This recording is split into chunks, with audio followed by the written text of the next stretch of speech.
Namo Amida Butsu, Namo Amida Butsu, Namo Amida Butsu. Namada, namada. Hello everyone, my name is Judy Nakatomi and welcome to Vista Buddhist Temple online service for February 21st, 2021. Happy Lunar Year of the Ox.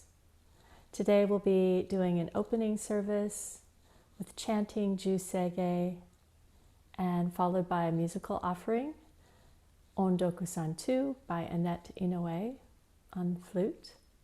And that will be followed by a Dharma talk, a quote that I'll be sharing, and then following that some announcements and closing. As I mentioned, my name is Judy Nakatomi. I use she, her, hers pronouns, and I'm a ministerial assistant at Vista Buddhist Temple in San Diego. I live on the stolen land, the original land of the Kumeyaay Nation and the Luiseno Nation, also known as Encinitas, California. And members of these indigenous nations are still here today. We'll begin chanting Jusege on page 39 in the service book.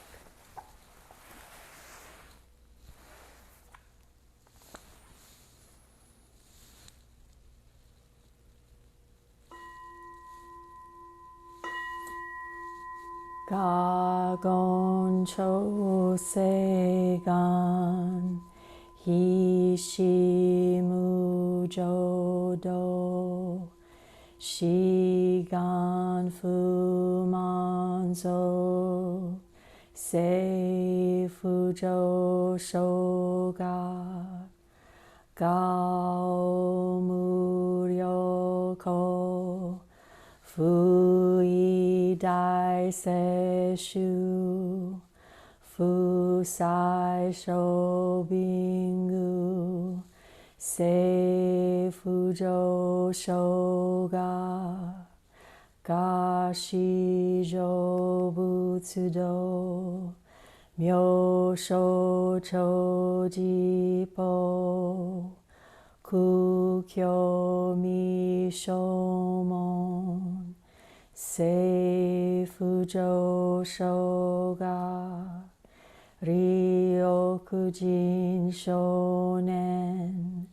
Joe Shubongyo Shigumu Jodo Isho Tenin Shi Jinriki Endai Ko Fusho Musaido Shoujo Sankumyo Kosai Shuyakunan Kaihi Chiegen Meshi Komoan Heisokusho Akudo Tsudatsu Zen Shumon Kosojo Manzo Ioro Jipo Nichigatsu Shujuki Tenkon Fugen Ishu Kai Hozo Koseku Dokuho Jodai Shuchu Seppo Shishiku Kuyo Isaibu Gusokushu Tokuhon Gane Shitsujoman Tokui Sangayo Nyobutsu Mugechi Tsudatsumi Fusho Gangu Kueri Toshi Saisho Son Shiganya Koka Daisen Okando Koku Shoteni Tochin Myoke Namandabu Namandabu Namandabu Namandabu Namandabu Namandabu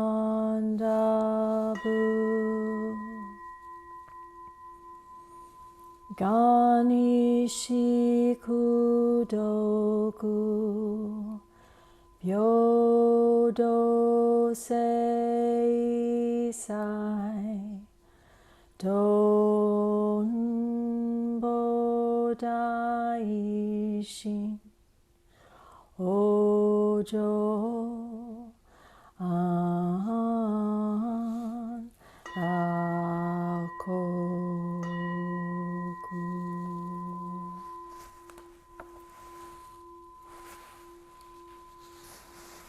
Namo Amida Butsu, Namo Amida Butsu, Namo Amida Butsu, Namanda, Namanda.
Please join me in Gasho. Namo Amida Butsu, Namo Amida Butsu, Namanda, Namanda, Namanda.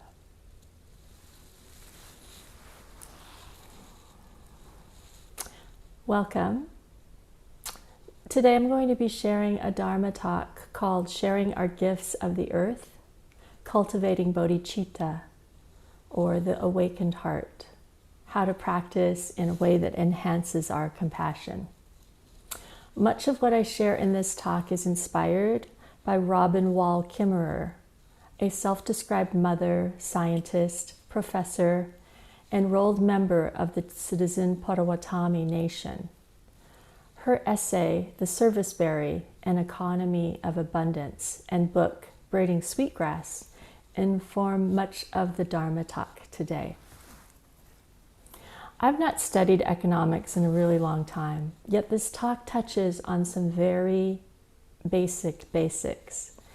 In the essay, Kimmerer talks about the simple act of a neighbor who happens to be a farmer, and their invitation to pick berries near her home in upstate New York, and the gift that reverberates from this invitation, how a gift can echo and ripple out into a neighborhood and community, how a simple act of generosity can create and build relationships, goodwill, promote sharing and trust.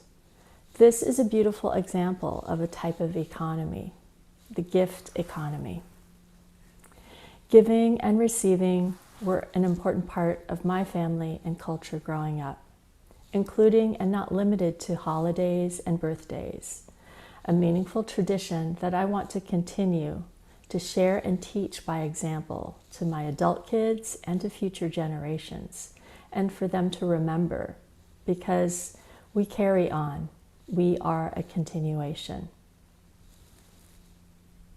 My actions are my only true belongings. I cannot escape the consequences of my actions. My actions are the ground upon which I stand. This is a quote from Venerable Thich Nhat Hanh, and this quote has been really meaningful to me in how I show up in my family, in community, and in the world. I believe how we interact with one another is our only true possession. The matriarch of our family, my mother, transitioned last month, and she taught us so many things about gift economics. It seems more fitting now to continue to remember why this tradition is the way I view an ideal economy. Sharing our gifts of the earth is a system of giving, receiving, sharing of generosity, of building and sustaining relationships that's rooted in love, ultimately, with the earth. We are made up of elements of the earth. This gift economy system and practice enhances compassion, cultivates bodhicitta, an awakened heart. I hope it might point to the Dharma for the benefit of all in this talk. So to begin with, what is a gift? Well, my heart really relates to this definition by Robin Wall Kimmerer. In it, she says, a gift comes to you through no action of your own, free, having moved toward you without your beckoning. It's not a reward. You cannot earn it or call it to you, or even deserve it. And yet, it appears. Your only role is to be open-eyed and present. Gifts exist in the realm of humility and respect. Gifts exist in the realm of humility, respect, and mystery. So what kind of gift am I referring to today? I'm referring to the gift economy. So a little bit of basics. We all participate in the market economy, our conventional capitalistic-based economy based upon scarcity, a finite quality of goods and services. It's about decision-making in the face of scarcity, where the currency is money and power over, regulated from above, top-down, and hierarchical. Linear and competitive, we are participating in consuming and consumption. So what is the gift economy? goods and services that are not purchased, but received as gifts from the earth, thus creating a set of relationships. So in Western thinking, private land or private property, for example, is understood as a bundle of rights. In the gift economy, property has a bundle of responsibility. And I'll go into that a little bit. So what is it based upon, the gift economy? The qualities of the gift economy at its heart is reciprocity, receiving and giving. And I would add at the heart too, or generosity, or what we call dana in Buddhism. So generosity, care, and trust would also be at the heart for me. In the gift economy, gratitude is the response to the gift. If it's a box of homegrown lemons, for example, from a friend's garden, gratitude to that friend for the gift. And also gratitude for the rain and sunshine and all the conditions that made the fruit possible. Also reciprocity, acknowledgement of the gift and appreciation to that friend or neighbor. Or I might take a direct action as a result of that gift, making something from the lemons. For example, lemon bars, or what one of my kids did after they picked a bunch of lemons at my parents', made preserved lemons in order to reciprocate and share with friends and neighbors, making enough to share, taking a wider approach. Also, in that same lens of a wider approach, noticing the water that it takes to produce a tree full of fruit, perhaps installing a rain barrel to catch the rain to be more ecologically responsible, or contributing time or money, other resources to a group that helps to protect water. Living in Southern California, building a deeper awareness that water is really precious. Water is life. Water is a right, not a commodity to be sold and profited from. We need to protect our sources of water. So in the gift economy,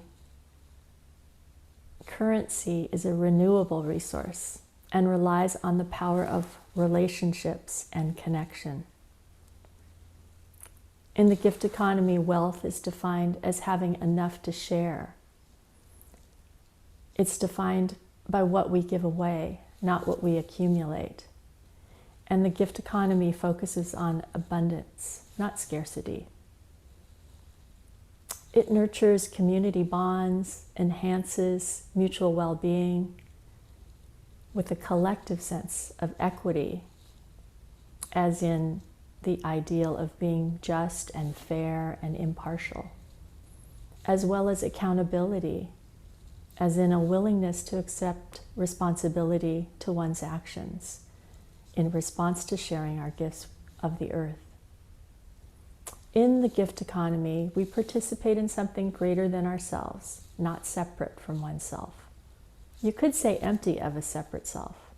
That has a quality of Buddhism to it, of emptiness, of no self or non-self. We are interconnected or interwoven with all of the earth, of air, of fire, of water. Resources are shared, not owned, and arise from the abundance of the earth. It's a cycle of giving where we engender bonds and goodwill and security, ensured by nurturing bonds of reciprocity. So the gift economy teaches us the real tangible value of gratitude and reciprocity as essential to the foundation.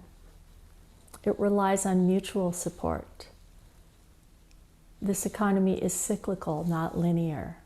It embraces circulation over hoarding, cooperation over competition. Relationships and relations are valued, and you are valued for your own unique gifts and talents. being rewarded by your character, not your possessions, by what you give, not what you have.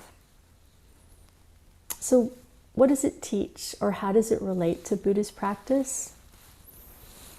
As I read this essay and remember the book Braiding Sweetgrass, I was touched by just how many Buddhist tenets there were in it for me. It teaches a way to cultivate what I mentioned earlier, the awakened heart, bodhicitta, by generating generosity of gift from the heart. And so I wonder if our ethnic cultures, which for me is Japanese culture, many generations ago, practiced and lived with a gift economy, living with generosity, living with sharing and trust in their villages and culture. I wonder if that's where I receive this sense that there's something good here. There's goodness and abundance in this way of living. Something that connects me with my ancestors and to relationships and with a feeling full and being connected, instead of empty with accumulation and putting a price on everything, commodification.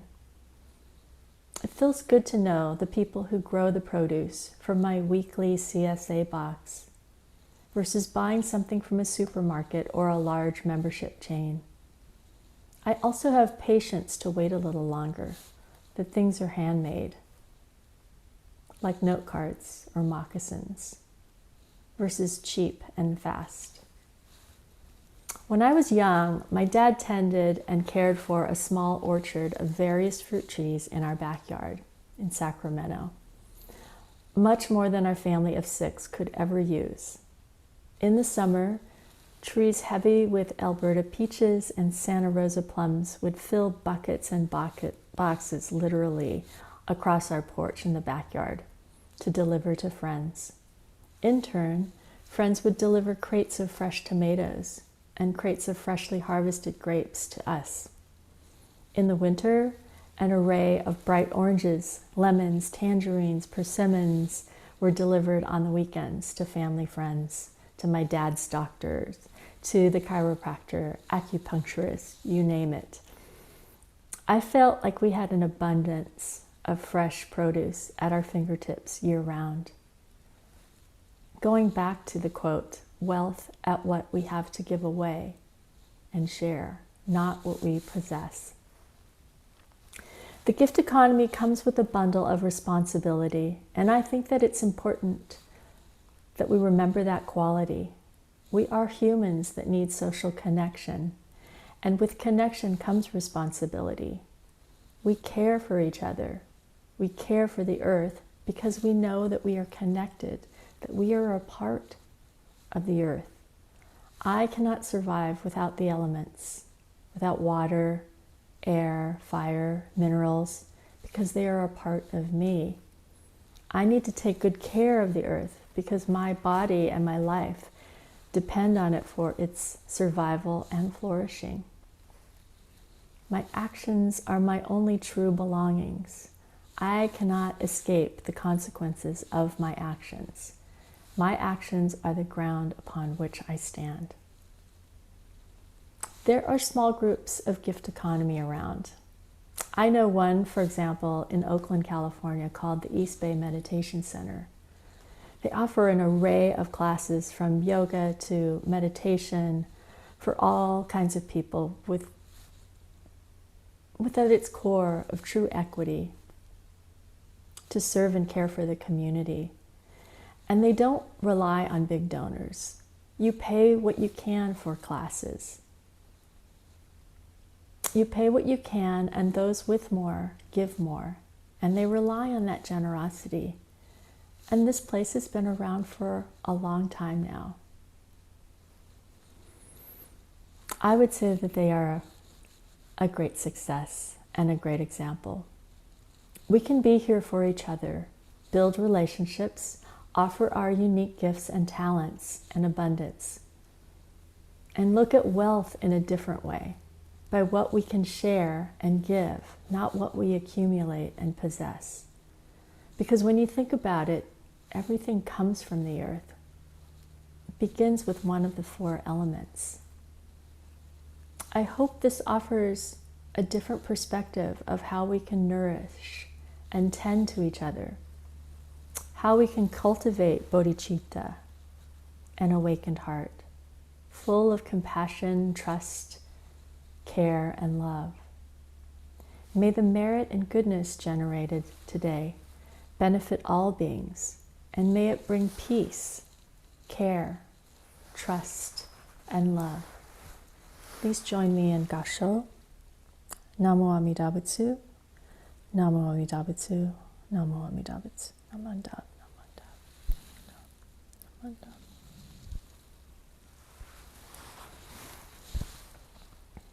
I'd like to offer a reading by Robin Wall Kimmerer as we close out this portion of the service today. This comes from the essay, The Service Berry. I cherish the notion of the gift economy, that we might back away from the grinding market economy that reduces everything to a commodity and leaves most of us bereft of what we really want: relationship and purpose and beauty and meaning, which can never be commoditized. I want to be part of a system in which wealth means having enough to share, and where the gratification of meeting your family needs is not poisoned by destroying that possibility for someone else. I want to live in a society where the currency of exchange is gratitude and the infinitely renewable resource of kindness, which multiplies every time it is shared, rather than depreciating with use. Namo Amida Butsu, Namo Amida Butsu, Namo Amida Butsu, Namanda.